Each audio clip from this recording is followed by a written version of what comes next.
Les amis, bienvenue, j'espère que vous allez tous très bien, très content. C'est un beau jour parce que c'est un jour pour lancer une série que je prépare depuis un petit moment. Le mercato idéal entre guillemets on va dire. Comment réussir cette période de mercato. Il reste un mois là, avant la fin du mercato, 31 août, 1er septembre. J'ai envie de parler de plein de clubs. Il y a le Barça, il y a le Bayern de compagnie, tous ces grands clubs qui ont changé d'entraîneur, la Juve de Mota, Liverpool de Slot, l'OM de De Zerbi et plein d'autres, même ceux qui n'ont pas changé de coach. Si on peut se faire une dizaine, quinzaine de previews là sur le mois qui arrive, ce serait pas mal. Et c'est à la fois mercato, parler de joueurs qui pourraient venir, bien sûr, comme cette série qu'on avait lancée en 2018, où on faisait vraiment une sorte d'état des lieux, mais aussi en proposant beaucoup de pistes. Ce qu'on va faire là, c'est vraiment, comment se préparer au mieux pour la saison 2024-2025, et le cas du Barça, il est absolument fascinant. Il y a tellement de choses, il y a tous ces jeunes qui poussent, il y a une situation financière délicate, même si la masse salariale a quand même bien baissé. On va jeter un coup d'œil aux finances du club. Depuis 4-5 ans, ça se retrouve à un de ces montants les plus bas. Depuis un moment, on va regarder qui coûte cher dans la masse salariale actuelle, quels sont les joueurs dont il serait peut-être pertinent de se séparer. Et bien sûr, on va faire une sorte de grande revue d'effectifs en essayant de composer un petit groupe, 20-25 joueurs qui seraient pertinents pour la saison qui vient. Donc j'espère que ça va vous plaire.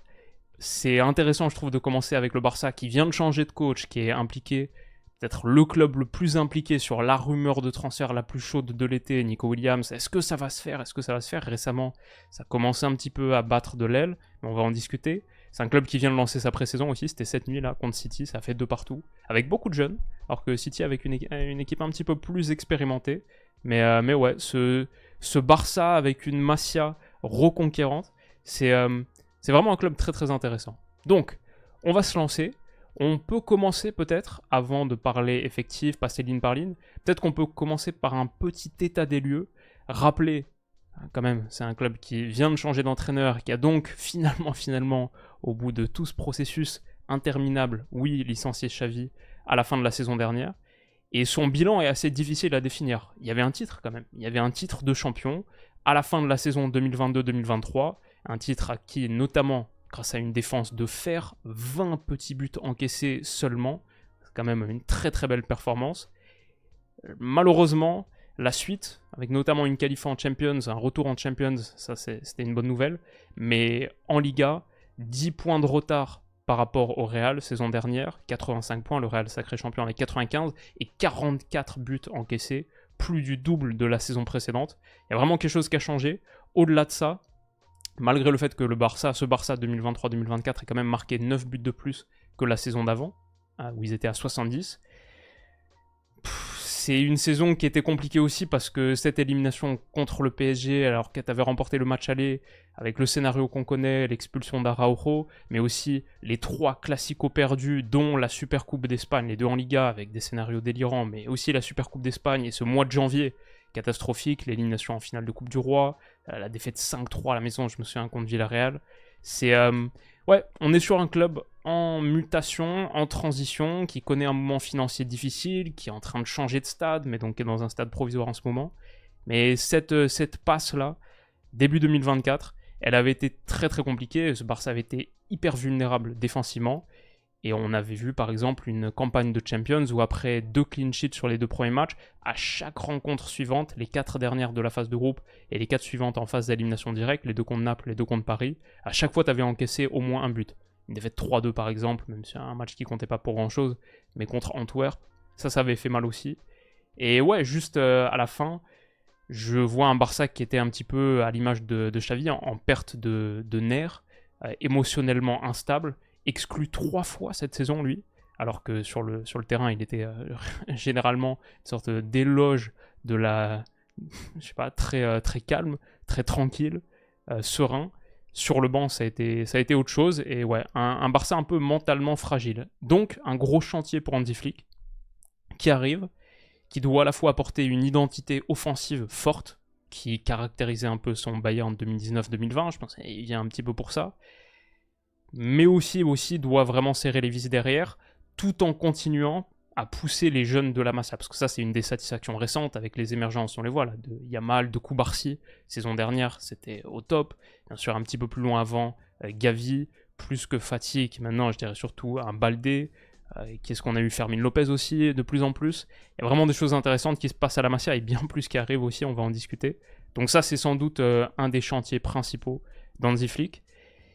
Il aura vraisemblablement pas de très très gros moyens pour recruter cet été, même si Laporta et Deco vont faire le max, en sachant aussi que Tebas a dit que le Barça est dans une de ses meilleures situations financières depuis un moment. Il a dit qu'ils sont passés d'un budget pour l'équipe première qui était à 650 millions à aujourd'hui 450, une réduction de 200, qui devrait leur donner un petit peu plus de facilité. Et c'est vrai, comme on a dit, que cette masse salariale, elle a significativement baissé. Est-ce que ce sera suffisant pour être très actif sur le marché des transferts? Je pense que sans vente actuellement, difficile. Et c'est une situation d'autant plus difficile qu'il y a énormément de blessures majeures, notamment de joueurs, mais d'assets clés aussi, qui vont être difficiles à vendre. Donc ouais, très très intéressant. Thiago Alcantara, dernière chose qu'on peut dire sur les renouvellements récents, a rejoint le staff d'Hansi Flick aussi, peut-être pour faire une forme de lien entre Bayern et Barça, lui qui a connu les grandes années de ces deux clubs. Et ouais, c'est le visage de ce nouveau FC Barcelone. Et maintenant, je propose qu'on fasse la revue d'effectifs complet, qu'on passe ligne par ligne, et je vous dis un petit peu ce que je pense à chaque poste. Je pense que d'abord, si on avait un petit peu plus de moyens pour recruter, et je dis je ne suis pas barcelonais, mais on va se placer dans la position du directeur sportif là, si on avait un petit peu plus de moyens pour recruter, peut-être qu'on commencerait à améliorer le poste de gardien. Mais après, Ter Stegen, moi je sais qu'il y a des moments un petit peu frustrants. Il y a aussi un mois c'était décembre-janvier, là, les 2 mois qu'il a raté pour sa blessure au dos, qui ont un peu coïncidé aussi avec le gros moment de perte de vitesse du Barça et de fébrilité défensive. Donc malgré les frustrations, le fait qu'il soit pas forcément le plus prompt à sortir de sa surface de réparation sur des situations de 1 contre 1, je pense quand même que le Barça n'a pas trop à se plaindre et possède quand même un des très bons gardiens européens sur sa ligne. Derrière, Iñaki Peña, c'était, on va dire, variable sur le niveau quand il a remplacé Ter Stegen. Et après, il y a 2 jeunes, donc peut-être aussi dans une optique de budget limité. Et mon idée pour le Barça, elle va pas mal s'articuler autour de ça. Peut-être commencer à réfléchir à l'intégration de Ander Astralaga, qui a fait la séance de tir au but là contre City, qui en a arrêté 3, je crois. Et Diego Kochen, ou Kochen, qui apparemment a Ter Stegen pour idole et a 18 ans, et je pense une vraie belle promesse de ce que j'entends dire, un vrai gardien à suivre de la Masia. Donc voilà, ça c'est le poste de gardien. Pour l'instant je ne ferai pas de changement et peut-être commencer à intégrer dans l'équipe première un des 2 petits jeunes, mais il n'y a pas trop, c'est pas vraiment là où est la question. Par contre, sur les défenseurs centraux, je dirais il faut réfléchir à quelque chose. Parce qu'il n'y a pas beaucoup Barcy, et ça c'est une superbe source de satisfaction de la saison dernière. Les numéros que j'ai mis, c'est l'âge. Pour signifier notamment les joueurs les plus jeunes. Pau Cubarsí, à 17 ans seulement, avait été très très impressionnant pour des premiers pas en professionnel. C'était, je me souviens, le match contre Naples bien sûr, qui est un petit peu son chef-d'œuvre. Là maintenant il est avec l'équipe olympique, et je crois que son dernier match n'était pas extraordinaire, mais bon, dans l'ensemble c'est une vraie source de satisfaction. Lui il peut être, et d'ailleurs je vais le mettre à droite parce qu'il est droitier, lui ça peut être le défenseur droit du Barça pendant de longues années si tout se passe bien. Le futur, la vraie source de satisfaction. Il y a Andreas Christensen qui a eu une petite blessure mars et qui est un peu fragile aussi. Mais dans l'ensemble, c'est pas mal. Je pense que n'importe quel gros club européen serait content d'avoir un Christensen qui peut aussi dépanner en tant que 6. Lui, je le garde, il n'y a aucune question là-dessus. Et j'ajouterai Jules Koundé. Je ne sais pas où Hansi Flick compte le faire jouer. Je ne sais pas forcément non plus comment Hansi Flick compte jouer tout court. J'imagine son appétence pour le 4-2-3-1, qu'on a vu un peu contre City aussi. C'était le système qui était choisi. C'est le système du Grand Bayern 2019-2020, donc peut-être ce sera ça. Mais après... 4-3-3 classique barcelonais qui en réalité se transformait souvent, on s'en souvient, en un 3-2-5 en phase de possession avec le carré à l'intérieur. Je pense que c'est pas hyper pertinent sur un moment comme ça de mercato estival de réfléchir vraiment forcément schéma tactique, encore plus avec un nouvel entraîneur. Ce qui compte, c'est d'avoir le maximum d'armes possible pour donner de la flexibilité. J'ai envie qu'on ressorte de cette vidéo avec un bon groupe de 22, 23, 24 joueurs sur lesquels tu peux compter toute la saison. Et c'est ça surtout l'idée. Donc pour l'instant, sur les défenseurs centraux, on va dire Christensen, Cubarsí, Koundé, c'est un très bon début, avec Koundé qui peut être 100% aussi le latéral droit, qui sort d'un euro extraordinaire. J'ajouterais bien sûr Ronald Araujo, mais ça c'est intéressant. une période, je me souviens, où il était un des tout meilleurs défenseurs centraux du monde, cumulé à une saison dernière où il a été dans l'ensemble très décevant, avec le point d'orgue de ça, le match contre le PSG, le carton rouge stupide, qui plombe le destin des Catalans contre Paris au match retour. Et ouais, dans l'ensemble, pas une bonne saison, cumulé en plus avec une blessure là à la Copa América jusqu'en janvier, au moins 4 mois, ça fait que t'es obligé de le garder. Mais personne l'achète là. C'est un des 4 capitaines du Barça aussi. Il est censé avoir un rôle important. Et à son meilleur niveau, top joueur. Le problème, c'est le niveau récent. C'est la blessure. T'es obligé d'avoir une idée pour un 4e central. Ne serait-ce que pour démarrer la saison. Donc on va le laisser là. Bien sûr, il fait partie de l'idée qu'on a de cet effectif 24-25. Mais en vrai, il va sans doute pas jouer en 2024. Donc, à qui est-ce qu'on peut penser derrière? Alors, il a fait un très bon match contre City en vrai. Mais je pense l'anglais, c'est typiquement le joueur qu'on a envie, si possible, de vendre ou au moins de prêter. Je ne sais pas qui l'achète aujourd'hui, mais de le prêter, parce que si on regarde la masse salariale du Barça, mine de rien, l'anglais, il est ici avec ses 12 millions annuels, c'est le 7e joueur catalan le mieux payé. C'est beaucoup trop pour son rendement. Et ouais, ça c'est un gars dont on a envie de se séparer forcément. Inigo Martinez et Eric Garcia sont... Il faut en garder, je pense, un des deux pour avoir un 4e central expérimenté. En plus, ça peut être seulement un 3e, entre guillemets, si on se dit que Koundé est le latéral droit. Donc je pense qu'il faut en garder un des deux, mais peut-être plus un Eric Garcia que Inigo Martinez, qui coûte plus cher, qui est plus âgé. Il lui reste 1 an seulement. Lui veut rester, ça va être difficile de se séparer de qui que ce soit de toute manière, encore plus avec la blessure d'Araujo. Les deux peuvent sentir une opportunité de prendre des minutes. Mais ouais, Inigo Martinez qui chiffrera quasiment 9,5 millions annuels, ça me semble cher pour ce Barça. Dans un monde idéal, je dis pas que ça va être possible, mais dans un monde idéal, ouais, je me séparerais d'au moins un des deux et je dirais peut-être Inigo, même si je crois que sa saison n'est pas catastrophique la saison dernière, même au contraire. Mais ouais, je pense Garcia, l'anglais, Inigo, ce serait moins intéressant que l'émergence, si c'est possible, d'un des jeunes. Et il y en a un notamment, à 20 ans, Michael Faye, qui est dans le groupe de pré-saison, et qui commence à avoir... Il pourrait y avoir une opportunité pour lui. Il est ici, donc il a signé pro, il est passé du Barça Athletic, là, au vrai Barça, le 1er juillet 2024, donc au début de ce mercato estival. Il me semble qu'il était arrivé au Barça l'été dernier. Peut-être qu'il avait déjà signé un contrat pro parce qu'il avait été acheté. Où est-ce qu'il avait été acheté déjà? Il avait été acheté en Bosnie? Non, en Croatie, pardon. Donc il y a 1 an, il avait été acheté 1,5 million. Et j'imagine a fait une bonne saison au Barça Athletic, se révèle comme étant un vrai prospect, a même connu sa première cape avec le Sénégal. Aujourd'hui, en vaut 10 sur Transfermarkt. Défenseur central qui, il me semble, gaucher. Ou non, ça c'est Cuenca. Ça c'est un autre aussi, jeune, de 17 ans, qui peut-être semble beaucoup plus loin de la rotation qu'un Michael Faye, mais peut-être pourrait avoir du temps de jeu. Est-ce que j'ai une petite image d'Andrés Cuenca? Il est ici. C'est pas Isaac Cuenca, l'ancien joueur. Andrés Cuenca là, 17 ans, défenseur central gaucher, dans un monde où Cubarsí a éclos vraiment out of nowhere. Tu te dis pourquoi pas un autre, et dans un monde rêvé, charnière Cuenca-Cubarsí qui te porte pendant une décennie.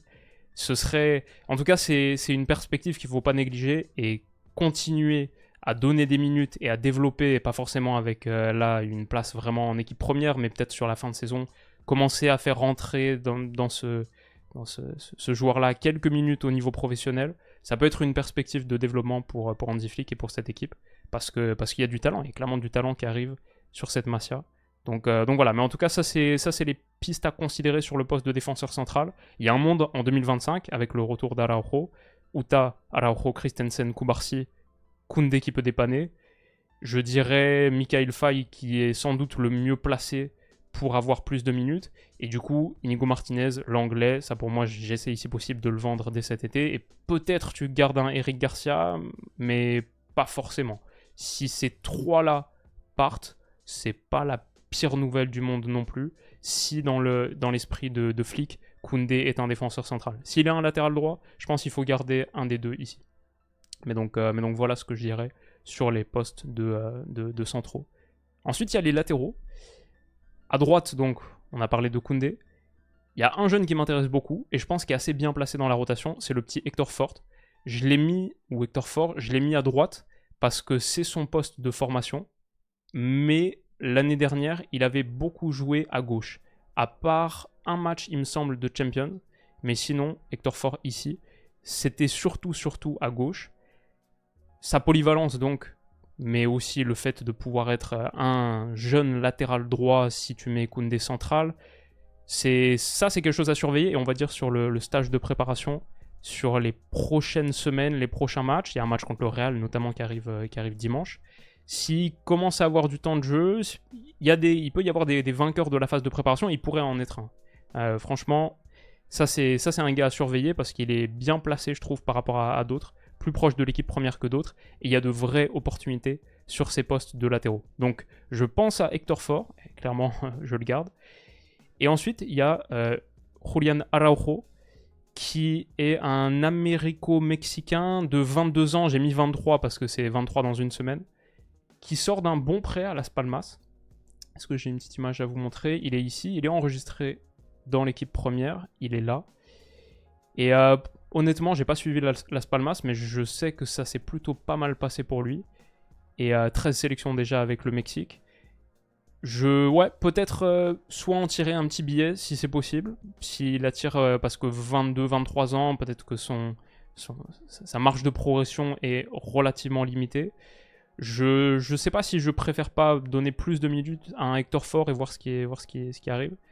Mais c'est une possibilité aussi. Soit le vendre pour un petit billet et augmenter les finances du club, soit voir ce qui ressort de la pré-saison et peut-être qu'il peut passer comme étant l'option numéro 2 derrière Koundé ou même devant Hector Fort. Ça c'est une possibilité aussi. À gauche, Alejandro Baldé, son retour après 6 mois d'absence. Je crois que là contre City, il jouait des minutes pour la première fois depuis quasiment une demi-année. S'il revient en forme, et c'est un si quand même, c'est parce que même avant sa blessure, il y avait un moment de méforme. Donc c'est pas juste le fait qu'il soit blessé. Mais avec Hansi Flick et son profil, forcément, ça nous rappelle quelqu'un. Ça nous rappelle un mangeur d'espace canadien qui peut faire très très mal sur le couloir. Et imaginons associé à un Nico Williams, ça pourrait faire un couloir gauche ravageur. Le niveau d'Alejandro Baldé sur la campagne 2024-2025, c'est un enjeu majeur du Barça. Non seulement parce qu'ils ont besoin d'un latéral top niveau. Aussi, ça pourrait permettre de ne pas faire Joao Cancelo, qui, quoi qu'il arrive, s'ils le font, forcément, que ce soit en salaire, même juste en salaire, ça va coûter cher. J'aime bien la polyvalence de Cancelo, on va pas se mentir, le fait de pouvoir le faire jouer à gauche, à droite, même si défensivement, on a vu contre le PSG, notamment au retour, le penalty, que ça peut être un petit peu léger. Quand on voit la jeunesse qu'il y a sur les côtés, parce que là je parle de Baldé, j'ai aussi le petit Alex Vaillé qui pourrait avoir des minutes, on va voir avec la pré-saison, mais que ce soit à gauche, à droite, avoir un gars de l'expérience de Joao Cancelo, ce serait utile, mais vu les finances du Barça, ça coûte aussi très très cher. Donc si tu peux avoir un top Baldé, qui, on va aller checker le salaire, je pense est pas très très haut, parce que c'est la beauté de la jeunesse. Il est ici, c'est un des salaires les moins élevés. Alors ils sont pas confirmés 100% par Capology, peut-être qu'il est un peu jeune pour ça, mais en dessous de 2 millions, comme un Yamal, Fermin Lopez, Hector Fort et d'autres dont on va discuter, c'est pas mal d'avoir des jeunes. Pour ça, ils coûtent moins cher aussi en salaire. En tout cas, voilà, un Baldé qui peut apporter sportivement, et même s'il fait une très très grosse saison, bon après, tu peux peut-être assurer ton poste de latéral gauche pendant un moment s'il se reblesse pas, ce qui est aussi un de ses problèmes. Il y a des blessures récurrentes. Je crois que 9 blessures sur les 4 dernières saisons, 60 matchs ratés pour lui. C'est ça qui peut être un petit peu inquiétant avec Alejandro Baldé. Mais ça peut être aussi une très très grosse valeur marchande pour l'avenir si jamais tu dois consentir à une vente. Ce que je dirais là à l'instant T, c'est que Baldé, Vaillé, c'est peut-être un peu léger. Fort peut aussi jouer à gauche. Je comprends la tentation de faire Cancelo, et s'il y a les moyens de le faire, je le fais. Si c'est possible financièrement, c'est moins une priorité que Nico Williams, ça on va le dire d'emblée. Ça, pour moi, c'est clé. C'est absolument clé.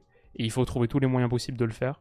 S'il reste ensuite du budget et qu'il y a une vente qui se fait, quelque chose qui permet de faire Cancelo, ce serait sans doute intelligent de le faire aussi. Ouais, c'est ça que je dirais pour l'instant. Mais le secteur défensif du Barça ressemble grosso modo à ça. Important d'avoir de la flexibilité, comme on a dit. On ne sait pas exactement comment ça va jouer, mais il faut que Flick ait des options. Mais je dirais que c'est ça la priorité en défense. Réduire le nombre de centraux et trancher la question Cancelo. Ensuite, au milieu de terrain, il y a beaucoup de monde aussi. Et sur le poste de milieu défensif, ça c'est une vraie priorité pour le Barça. Ça c'est une vraie, on va dire, là où il y a une énorme marge d'amélioration. Ça c'était crucial la saison dernière, où le nombre de buts encaissés, il vient aussi en partie de ça. Christensen peut dépanner, mais si tu commences à avoir en plus avec la blessure d'Araujo, tu commences à avoir des manques, non. Donc, juste Roméo, c'est un peu léger. Le problème, c'est qu'un très bon 6, ça coûte très cher. Si tu veux avoir un joueur de la trempe de Rodri, d'un Bruno Guimaraes, avec les moyens actuels du Barça, c'est infaisable. La bonne nouvelle, c'est qu'il y a 2 petits jeunes là, qui arrivent, qui sont très intéressants. C'est peut-être dans un rôle un poil plus avancé, mais dans le 4-2-3-1 à la contre City, on l'a vu dans cette position. Marc Casado, qui a 20 ans, donc, comme on l'a marqué. Est-ce que j'ai une petite image à vous montrer ici de Casado ? Voilà, c'est lui. Est-ce que Marc Casado et Marc Bernal, article de New York Times, pourraient régler les problèmes du Barça ? Parce que oui, ce poste de pivot Barça, il est tellement important. Casado, c'est un joueur petit, 1m72, mais qui a beaucoup de qualité de déplacement, de vision, de passe. C'est encore moins intéressant, je pense, que l'autre Marc, Bernal, qui, du haut de son 1m91, est un joueur extrêmement élégant, et lui est en train de marquer de vrais points sur la pré-saison. Pour l'instant, il y a eu un match, mais Bernal et Casado ont vraiment été... J'ai vu les images contre City. C'est pas mal du tout. Et aujourd'hui, avec peu de moyens, quand tu connais la qualité de la Masia, quand tu connais l'ADN Barça, l'importance aussi de venir de la Masia pour occuper ce rôle, tous les joueurs que le Barça cherche, c'est un petit peu des prototypes Busquets, quand on entend parler de Rodri, de Zubimendi, c'est des joueurs qui sont à l'aise techniquement, qui peuvent pivoter et voir le jeu en face d'eux, et juste être de superbes sentinelles, des meneurs de jeu reculés. Venir de la Masia, c'est clairement un gros plus.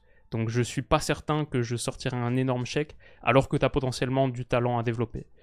En gros, mon idée pour le Barça cette saison, c'est pourquoi se ruiner alors que tu as tellement de petits jeunes intéressants qui poussent et tu n'as pas besoin que tous percent. Il suffit de 1, 2, 3, un peu de la nature de Koubarsi et Yamal saison dernière, de Gavi, Pedri, Balde avant, pour faire une saison hyper intéressante financièrement et commencer à revenir dans les hauteurs où tu dois être. Pour être compétitif déjà à court terme, mais aussi pour retrouver beaucoup plus de santé économique. Donc Bernal, Casado, franchement, je dis pas qu'il doit forcément y avoir un titulaire dès la première journée de Liga parmi les deux, mais à voir ce que ça donne sur la pré-saison. Vraiment à voir ce que ça donne sur les prochains matchs, et notamment contre le Real. Je pense à un match qu'on va débriefer dimanche matin. Je suis très curieux d'en voir plus. Donc ça c'est ce que je dirais. Un joueur qui a vraiment impressionné pour l'instant. Marc Casado, si on peut en parler un petit peu plus, c'était le capitaine du Barça Athletic la saison dernière. J'ai quelques images à vous montrer ici sur leur profil. Ça c'est Casado, ça c'est Marc Bernal, donc 1m91, profil hyper intéressant. Et ouais, est-ce que ça règle la question du 6 ?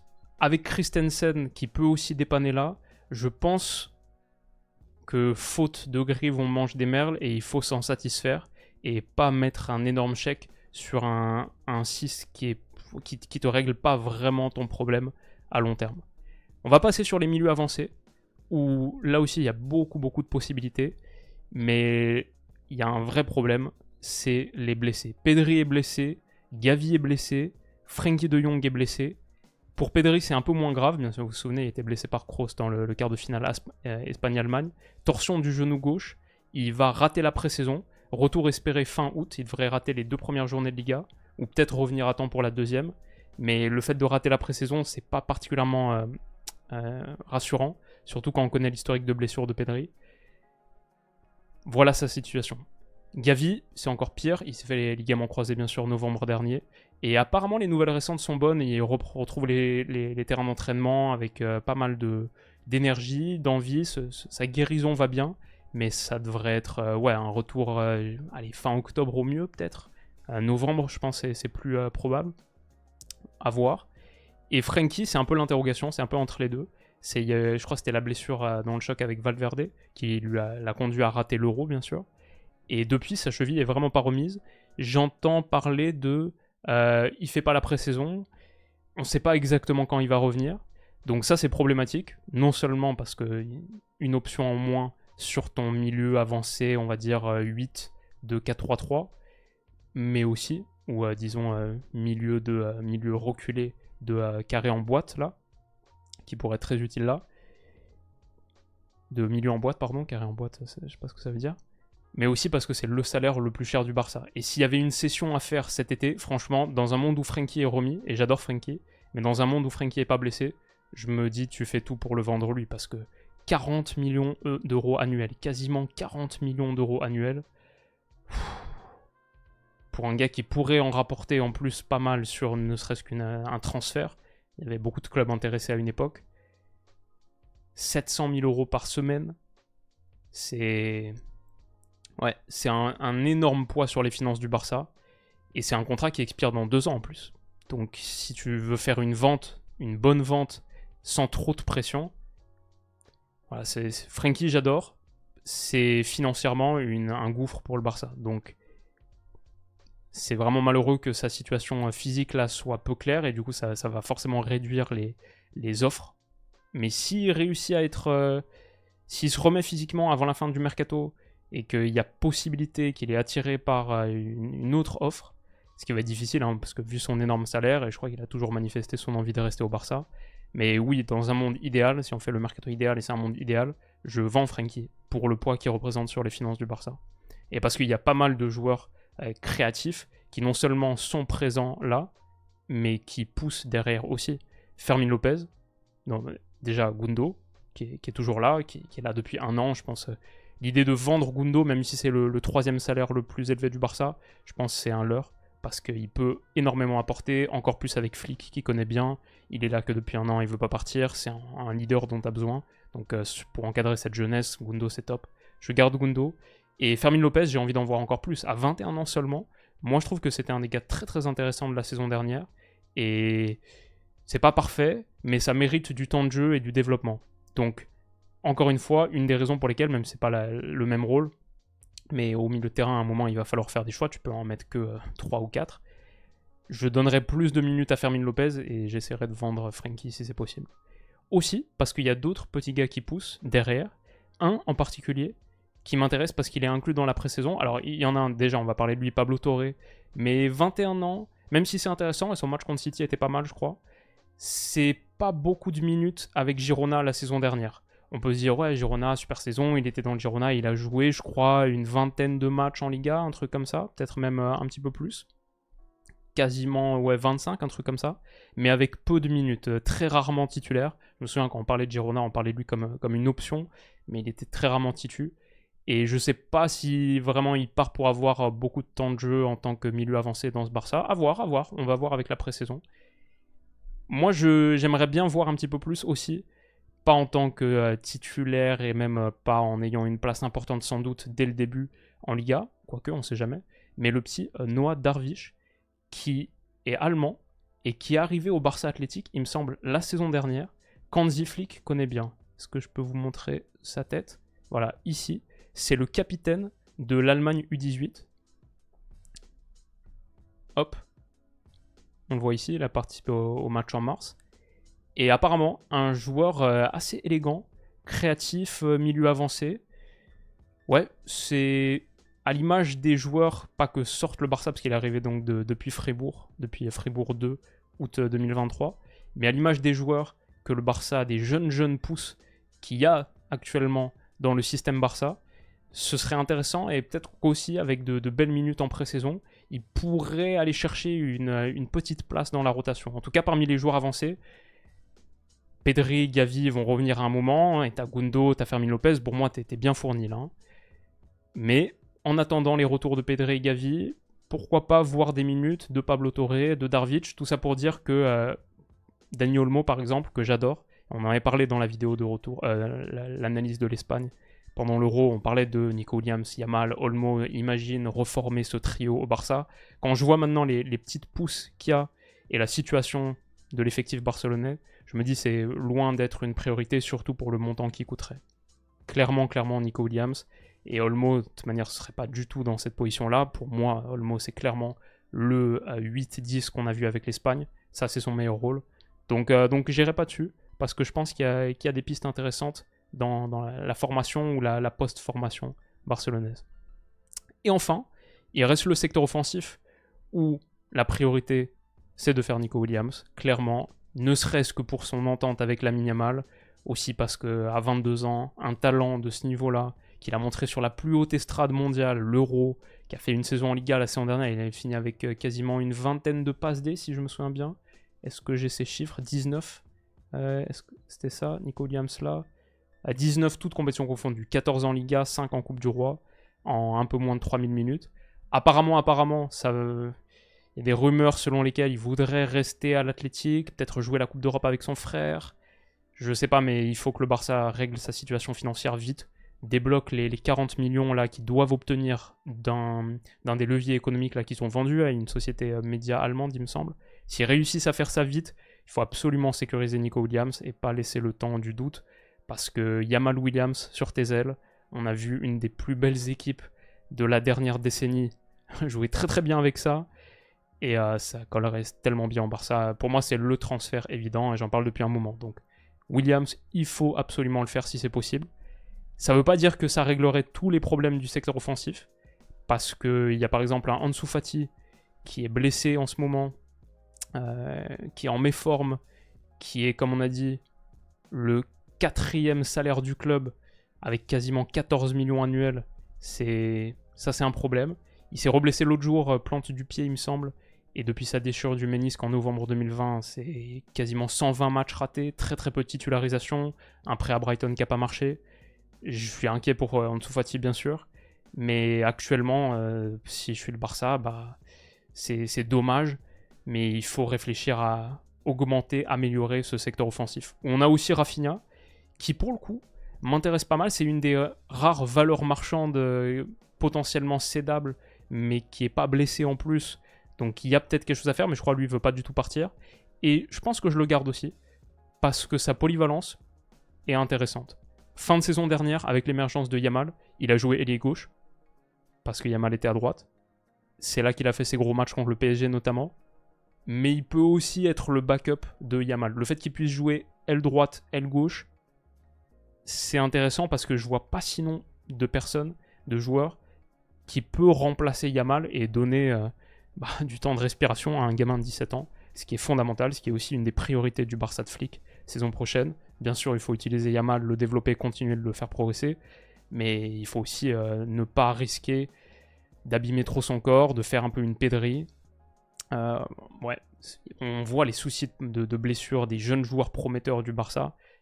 Attention à ça, attention avec Yamal. Donc avoir un remplaçant qui peut absorber beaucoup de minutes, je pense que Rafinha peut être intéressant au moins dans ce rôle-là. Et c'est pour ça que je le garde. S'il y a une énorme offre qui arrive, c'est à considérer bien sûr. Hein. S'il y a un club anglais qui arrive qui met 60, 70, oui, ok. Mais en l'état, je pense que ce serait un bon joueur à garder. Et enfin, on a le secteur, on a la pointe. Tu peux mettre Ferran dans un rôle un peu plus axial, mais ça c'est pour moi aussi plus une situation L. Si possible, je le vends aussi, je pense.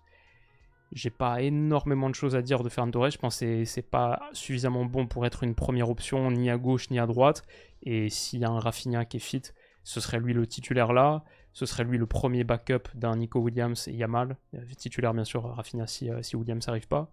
Donc Ferran pour moi est un peu une troisième option. Si possible, oui, je le vends, mais je sais pas si c'est possible vraiment. Ensuite, il reste la pointe, où on a Robert Lewandowski, qui m'inquiète un peu sur son niveau, je vais pas mentir. Où on a Vitor Roque, qui a été... J'ai vu tous ces ballons touchés contre City. Ça aussi, je trouve ça un peu inquiétant. Mais qui a que 19 ans. Je veux croire encore un peu en Vitor Roque. Juste pour...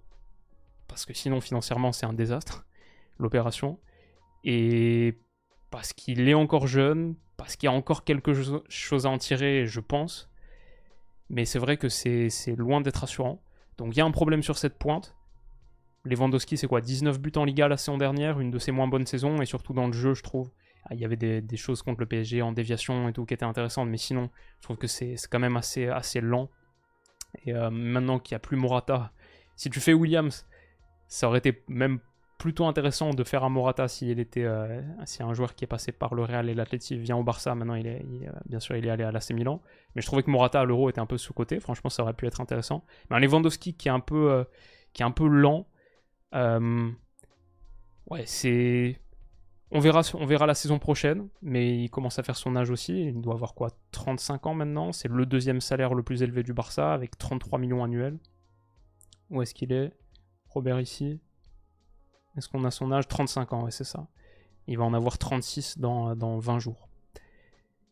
Ouais, ça, c'est une situation qui n'est pas hyper rassurante. Mais, buteur et passeur décisif avec une magnifique feinte de corps, passeur décisif sans toucher le ballon contre City hier, ou cette nuit. Le petit Pau Victor, là. Mon problème, c'est qu'il a déjà 22 ans. Et j'ai du mal à voir un avant-centre comme ça percer à 22 ans. Ça me semble un peu jeune. Parce que j'ai une petite image à vous montrer de Pau Victor ici. Il était, il me semble, le meilleur buteur du Barça Athletic la saison dernière, dans l'équipe de Rafa Marquez. Et il a fait un super match hier. Très très intéressant, je trouve, vachement mobile, bonne qualité technique. Ça semble fou de se dire que tu vas trouver ta pointe là. Et je peux pas dire que j'y crois à 100%, mais c'est intéressant, ça donne envie d'en voir un petit peu plus. En tout cas, là, il doit se passer quelque chose ici pour le Barça, et je pense pas que ce sera sur le marché des transferts, vu à quel point ça coûte cher. Il faut qu'il y ait soit un meilleur Lewandowski, avec peut-être Hansi Flick qui peut en tirer le meilleur, soit un Vitor Roque qui se révèle, soit la surprise serait une des sensations absolues de la saison, pas au Victor, et j'avoue j'ai un peu du mal à y croire à 100%, mais on sait jamais. Ouais, c'est pas la zone qui me rassure le plus pour le Barça, mais s'ils font Nico Williams, avec Yamal, avec les incursions de Gavi quand il sera remis, de Gundo, de Pedri, de Fermin Lopez, il y a du talent offensif quand même de dernier tiers pour faire des dégâts.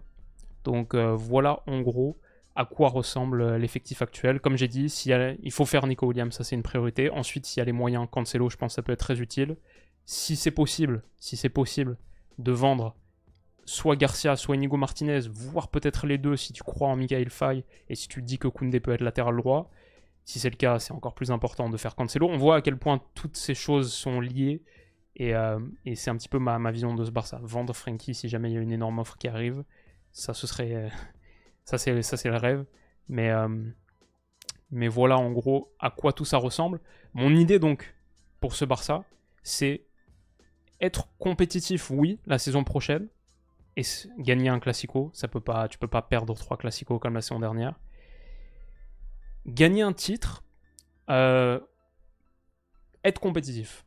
Être compétitif, le plus important, accepter la réalité de la situation financière, et utiliser cette réalité, pas pour se morfondre, pour développer tes super jeunes. Il y a tellement de talent. Il y a une nouvelle Masia. Il y a 4-5 ans, on faisait une vidéo, je dirais même 6 ans, une vidéo, la Masia en crise. Pourquoi la Masia est en crise? On revenait sur... en vrai, je vais pas mentir, je me souviens à peine de ce dont quoi on discutait dans cette vidéo. Mais aujourd'hui, s'il y a une chose qui est claire, c'est que cette Masia est loin d'être en crise. Tous les talents qu'elle a sortis depuis et maintenant, il y a des choses très intéressantes, notamment au milieu de terrain. Bernal, Casado, ça m'intéresse beaucoup. Darvish, j'ai envie d'en voir plus. On voit le match de Pau Victor, on se dit, il se passe vraiment des choses intéressantes. Ouais, tout ça, dans ce Barça athlétique, où il y a aussi d'autres gars dont on n'a pas parlé. Est-ce qu'on peut sortir leur effectif là? On a dit Astralaga, Cohen, mais il y a aussi, où est-ce qu'il est? Pau Prime, qui est un joueur intéressant. Guy Fernandez aussi. Dani Rodriguez. Il y a plein de petites pépites là. Et je pense Unai Hernandez. qui, attention, je crois que Gérard Martin a joué le match hier contre City aussi, le latéral gauche. Et il y en a d'autres. Ce Barça ne désemplit pas de talent. Donc ça doit être la priorité de la saison prochaine. Être compétitif, oui, mais surtout développer tes talents. Développer tes talents parce que la situation financière actuelle dans laquelle tu es te pousse à adopter ce modèle. Et c'est un modèle qui est à la fois pertinent sportivement, mais aussi économiquement. Non seulement c'est des gars qui coûtent peu cher, comme on a dit, c'est les salaires les moins chers de ton effectif. Là, on voit un Baldé, Yamal, Fermin Lopez, où est-ce qu'ils sont? Même un Vitor Roque, finalement, ça aussi, c'est un talent à développer, qui coûte très peu cher. Mais aussi parce que c'est l'identité Barça. C'est la possibilité d'être en phase avec ton identité au cœur d'un moment économiquement difficile.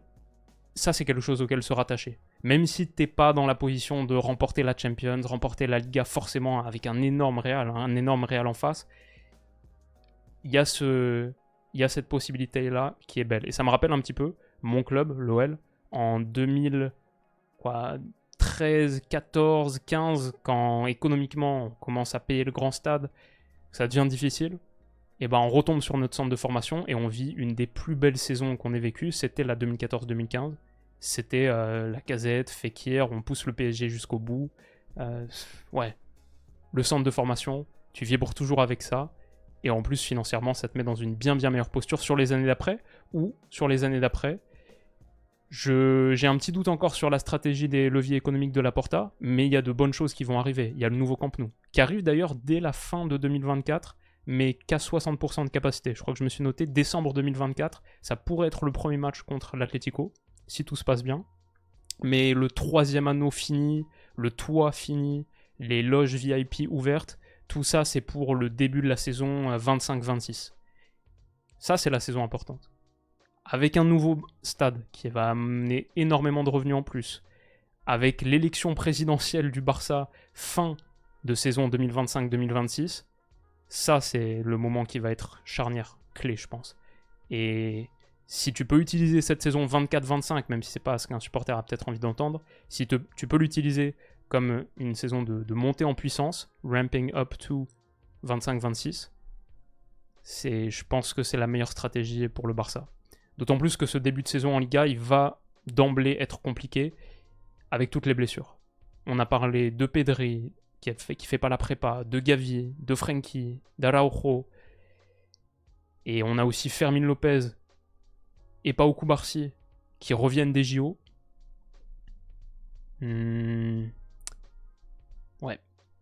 Ce début de saison 24-25, je pense, je dis pas il faut pas y accorder trop d'importance, mais il faut pas mettre tous ses œufs dans le panier de absolument réussir la saison prochaine, reconquérir notre titre. Je pense que dans sa situation actuelle, un Barça plus patient et qui progressivement rend ses armes plus tranchantes, ça peut être un Barça extrêmement dangereux dans 2 ans. Voilà ce que je dirais de cette équipe. Et on a fait quasiment 45 minutes, waouh. Je sais pas si on fera pareil pour tous les autres clubs, mais je trouve vraiment la situation du Barça actuellement, là, à 1 mois de la fin du mercato, fascinante. Et peut-être moins inquiétante que prévu. Qu'est-ce que vous en pensez? Je maîtrise pas du tout tous les tenants et les aboutissants de ce club, c'est pas mon club. J'essaie juste de me renseigner et de faire avec les infos que je prends et ma vision, donc c'est forcément très incomplet. Je suis sûr qu'il y a tellement de supporters du Barça qui peuvent ajouter beaucoup d'éléments. Faites-le en commentaire, mettez le plus d'informations pertinentes, ce que vous voyez dans votre club. J'imagine que vous voyez beaucoup de choses dans les équipes de jeunes, mais même votre sensation par rapport à la saison précédente, où vous avez vu quasiment tous les matchs, ce qui n'est pas du tout mon cas. Comment vous sentez les choses par rapport à ce Barça? Dites-nous tout. Et moi, je vais aller préparer la prochaine preview qui, je pense, le Bayern de compagnie, ça peut être pas mal. Mais il y a beaucoup de clubs. Franchement, il y a beaucoup de clubs. On va essayer d'en faire le max possible. Prenez soin de vous les potes, passez une excellente soirée. Et on se dit à demain. Bisous.